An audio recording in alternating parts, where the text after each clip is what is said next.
tidak berlaku keras dan kasar kepada pasangan sehingga ia justru dapat berkembang dan menemukan the best version atau menemukan versi terbaik dari dirinya.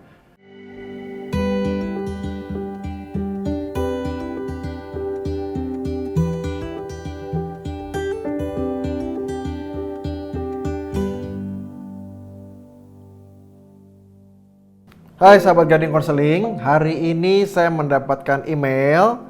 Saya bacakan ya.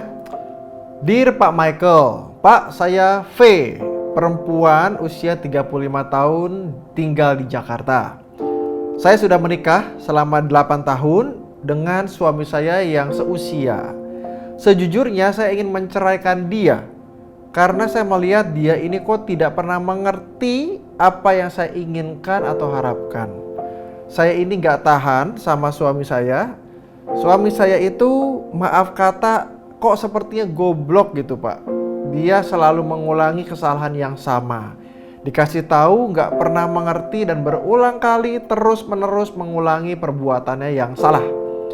Saya merasa tidak sepadan dengan suami saya ini, dan begitu saya kesal, saya pasti mengusirnya dari rumah sampai dia mengatakan maaf. Saya terus terang stres setiap kali seperti itu. Apakah saya boleh menceraikan suami saya, Pak? Nah, ini saya membayangkan Ibu V sepertinya tuh masih kesal nih waktu menulis email ini kepada saya. Kemungkinan besar masih kesal karena ada sesuatu hal yang mungkin baru terjadi yang membuat dia marah begitu ya. Memang realitanya dalam pernikahan itu ada sikon atau situasi kondisi yang membuat kita unsatisfied atau membuat kita itu nggak puas dengan apa yang terjadi di dalam rumah tangga kita. Ya, entah suami itu atau istri itu berbuat salah terus menerus ya. Pasangan kita melakukan pekerjaan rutin yang tidak dikerjakan dengan baik atau dengan sempurna seperti yang kita inginkan. Atau bahkan ada kondisi fisik dan kondisi mental yang membuat kita itu begitu lelah dan akhirnya salah dalam mengerjakan hal-hal yang kita inginkan atau yang pasangan kita inginkan. Jadi itu pasti terjadi.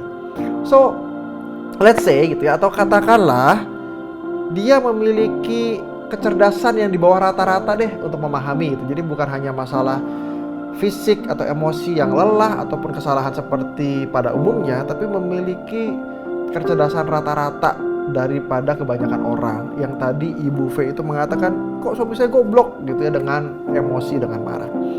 Nah, pertanyaannya adalah mengapa kita itu menikahi dia? Ya tentu saja mungkin, kok begitu Pak, kok gak fair nanyain itu. Bukan gak fair, tapi lebih kepada sebetulnya kita perlu lihat ke dalam apa sih alasan kita menikahi seseorang yang dulu kita gak menilai seperti itu. Nah, ada kemungkinan memang pasti ada perbedaan sifat, perbedaan karakter, perbedaan kepribadian yang bertolak belakang juga, yang orang bilang sering sekali bilangnya opposite attraction atau ketertarikan karena latar belakang yang berbeda gitu, keunikan yang berbeda. Nah, itu memang sesuatu hal yang real ya. Kita bisa tertarik dengan orang punya karakter yang berbeda. Yang satu mungkin kaku itu dan terstruktur, tapi yang satu lebih rileks dan santai, sehingga relasinya itu lebih balance satu dengan yang lain. Bisa relaxing dalam relasi yang baik gitu. Yang satu mungkin well planned, terorganisir gitu ya. Yang satu lagi spontan. Nah, sehingga ada perbedaan antara satu dengan yang lain. Atau yang satu lagi artistik, yang satu lagi lebih konvensional atau ikutin sesuai aturan saja gitu. Artinya pasti ada perbedaan antara satu dengan yang lain. Tapi di sisi lain sebetulnya ada karakter yang saling melengkapi juga antara satu dengan yang lain. Nah, jadi pertanyaannya adalah bagaimana kita melihat karakter tersebut di dalam porsi dan bingkai yang tepat. Dan di sisi lain, bagaimana menyiasati kelemahan pasangan yang terus-menerus muncul. Dan bagaimana kita itu juga tidak berlaku keras dan kasar kepada pasangan sehingga ia justru dapat berkembang dan menemukan the best version atau menemukan versi terbaik dari dirinya. Nah, dalam hal ini mungkin tidak seperti yang kita inginkan atau harapkan 100%, tapi yang terbaik dari versi dirinya. Nah, tentu saja hal ini tidak mudah. Artinya memerlukan proses pembelajaran yang panjang, memerlukan energi untuk bertoleransi atau bahkan berkompromi dengan hal-hal yang tidak sesuai dengan yang kita inginkan. Nah ini mungkin sulit ya, tapi kita perlu bicarakan, kita duduk bersama-sama antara kita dengan pasangan, bahkan juga melibatkan konselor. Artinya belajar dari orang lain, baik diri kita sendiri maupun pasangan. Sehingga ada hal-hal yang dapat kita pelajari, pahami lebih baik. Dan tentu saja akhirnya kita bisa menemukan strategi yang lebih baik untuk mengatasi konflik. Nah semoga hal ini menolong dan membantu Ibu V dan juga sahabat Gading Konseling di luar sana yang mengalami kondisi yang sama.